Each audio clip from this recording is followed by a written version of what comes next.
আসসালামু আলাইকুম সবাইকে। সবাই কেমন আছেন? আশা করছি সবাই অনেক ভালো আছেন। তো আজকে আমরা চলে যাচ্ছি 18 নম্বর সেক্টর বউবাজারে। আজকে বউবাজার থেকে অনেকগুলো বউ কিনে নিয়ে আসবো। দুষ্টামি করতেছি, ওখানে আসলে কোনোই বউ পাওয়া যায় না। ওখানে হচ্ছে মহিলারা অনেক টাটকা টাটকা সব রকমের ফলমূল সবজি এগুলি বিক্রি করে, তাই ওটার নাম হচ্ছে বউবাজার। আর 18 নম্বর সেক্টরে এখানে অনেক উত্তরের সব জায়গা থেকে মানুষ আসে এসব জিনিসপত্রগুলি নেওয়ার জন্য। এখানে আসলে মানে দাম হিসাবে জিনিস অনেক ভালো, আমি মনে করি দাম কমই আছে মোটামুটি। আর এখানে সব কিছু আপনি পাবেন একদম টাটকা, একদম ফরমালিন ছাড়া। ফল খেতে পারবেন, সবজি খেতে পারবেন, মানে একদম ওরাই কিন্তু গাছগুলা সবজি ফল গাছ ওদের লাগানো গাছ থেকে আনে।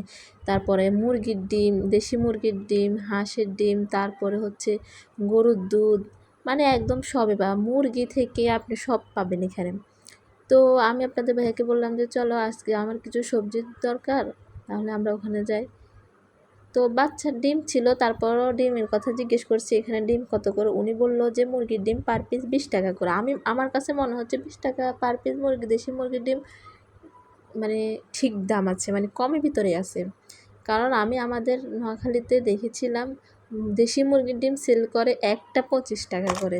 তাহলে এবার বুঝেন ওই হিসাবে তো এখানে দামটা অনেক কম আমার কাছে মনে হচ্ছে। আপনাদের কাছে কেমন মনে আপনারাও জানাবেন। তো সবাই যে যার মতো করে সবজি ফলমূল মানে সবাই নিচ্ছে। আর এখানে আরেকটা জিনিস, তালের শ্বাসটাও কিন্তু বের হয়ে গেছে, সবাই খাচ্ছে। আর মামনি তো এত কিছু দেখে মানে সে একদম অবাক হয়ে গেছে, সে একবার এটা নেবে, আসির মতো আইসক্রিম খাবে। সবাই আমরা আইসক্রিম নিয়েছিলাম, আইসক্রিম খেয়েছিলাম। এরপরে আইসক্রিমটা ও রেখে দিয়েছে, এবার সে খাবে হাওয়াই মিঠাই। তো এরপরে ওকে হাওয়াই মিঠাই নিয়ে দিলাম। তো আমি একবার হাঁটি হাঁটি একটা দাম জিজ্ঞেস করতেছি, এই যে মিষ্টি আলু, আমি এটার দাম জিজ্ঞেস করতে, এটার দাম ছিল 50 টাকা, কিন্তু এর আগেও আমার বাসায় আনছিল 60 টাকা করে। এরপরে আস্তে আস্তে সব কিছুর দাম জিজ্ঞেস করতেছি, আর যে জিনিসটা আমার প্রয়োজন ওইটাই নিচ্ছি। আর বাসায় কিছু শাক ছিল, এই কারণে এখান থেকে আর কোনো শাক নেওয়া হয়নি, হালকা পাতলা কিছু সবজি নিয়েছি। তো উত্তরাতে আপনারা জানেন না এই বউবাজারের কথা, ওরা আসবেন অবশ্যই। এরপরে হাঁটতে হাঁটতে আমার মোটামুটি কিনা প্রায় শেষ। তো আমি এদিক দিয়ে আসছিলাম, দেখি আর কিছু পাই কিনা। তো এরপরে এক আপুর থেকে আমি সজনে ডাঁটা নিয়েছি, প্রায় অনেক দিন না, কয়েক বছর হয়ে গেছে সজনে ডাঁটা খাই নাই, তাই ওনার থেকে সজনে নিয়েছি। তো আমি হাঁটতেছি, আপনার ভাইয়া হাঁটতেছে, দেখতেছি জিনিসপত্র।